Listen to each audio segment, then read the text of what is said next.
九哥，你到底是怎么想的？我们好不容易把媚娘接回来，你为什么那么轻易就答应长孙舅父1个月之后把她送回去？九哥。但是今天，就有3位大人行文上奏，说要是媚娘继续居于宫中，与礼不合，舅舅更亲赴御书房，与朕谈起此事。那又怎样？当年，他们还跪在甘露殿外，求父皇杀了媚娘呢。父皇是怎么做的？九哥，你是天子啊，你为何要怕那些大臣？前一阵子，你贬褚遂良杀鲁世宁，说服长孙舅父将三哥留在长安的气魄到哪儿去了？朕从来没有怕。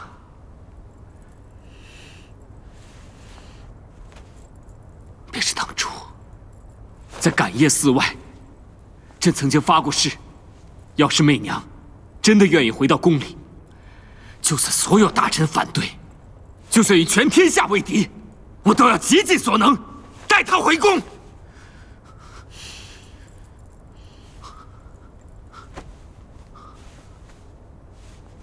可如今这皇宫后庭，对于媚娘而言，只是让她伤心、绝望的所在。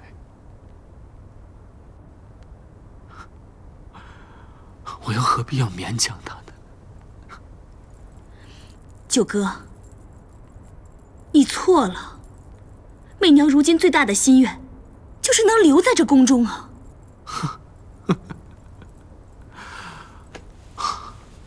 不可能。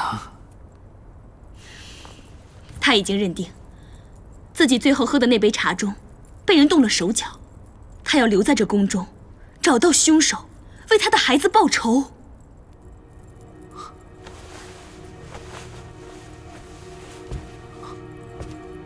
报仇？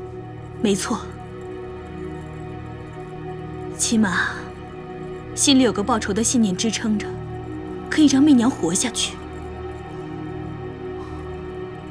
总而言之，他现在面前有2条路：要么他就留在这宫里，找到凶手为孩子报仇；要么他就得回感业寺。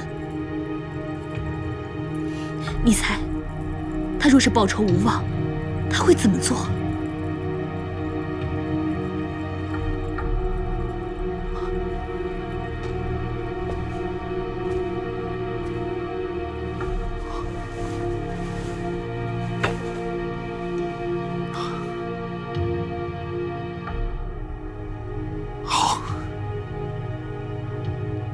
朕可以允许他留在宫中，动用宫中的人力物力调查此案。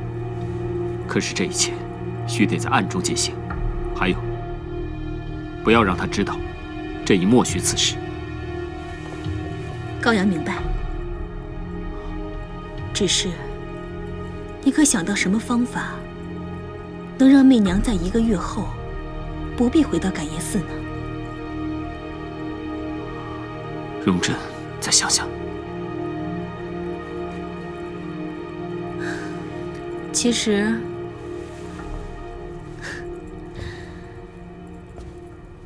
我倒是有一个想法，也许是唯一的办法。说。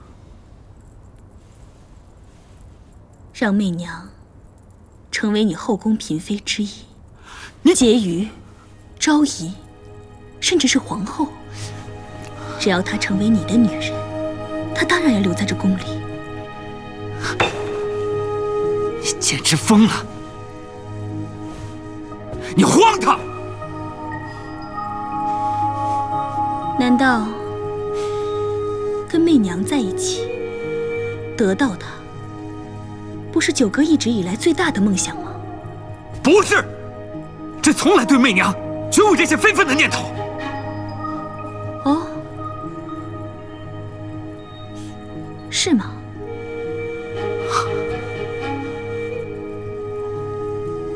九哥，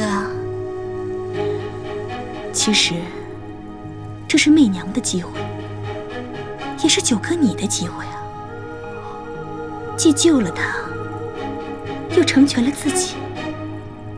要么就让他留在这宫里，一辈子也不离开；要么就得让他回到感业寺，自生自灭。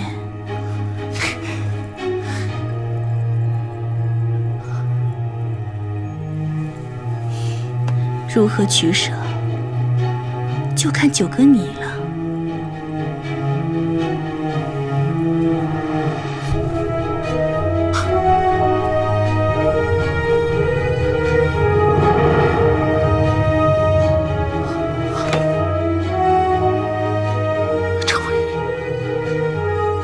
成为真的皇后。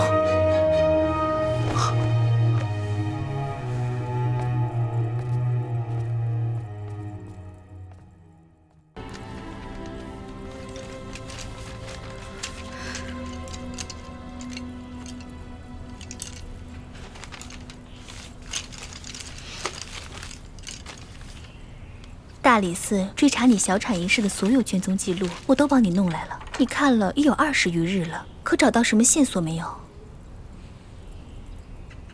这上面记录了我小产之前接触过的所有药物和膳食，连衣裙、首饰、胭脂都拿去验过，皆是无害的。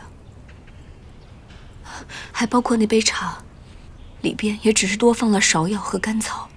我甚至循着相生相克之道，在药典里面去找与此二物相克的东西。可我那段日子从未接触过。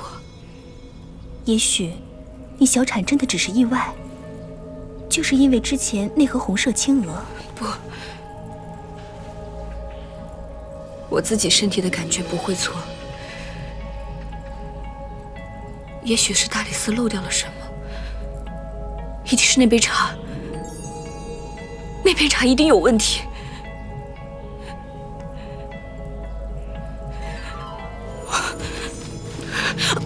媚娘，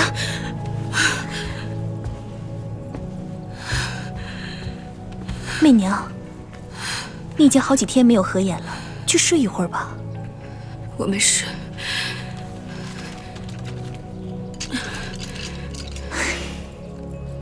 高雅，我还能在宫中待多久？已经有大臣上奏，说既然你已经没有身孕，理应离开皇宫，回到感业寺。不过九哥以你身体还没有调好为由，挡回去了。这段时间你就放心吧。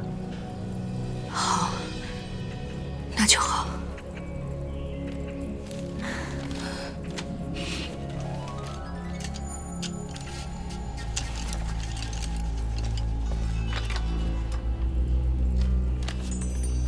这王皇后还真是够大方，这金蚕丝织就的帝女花却非凡品啊！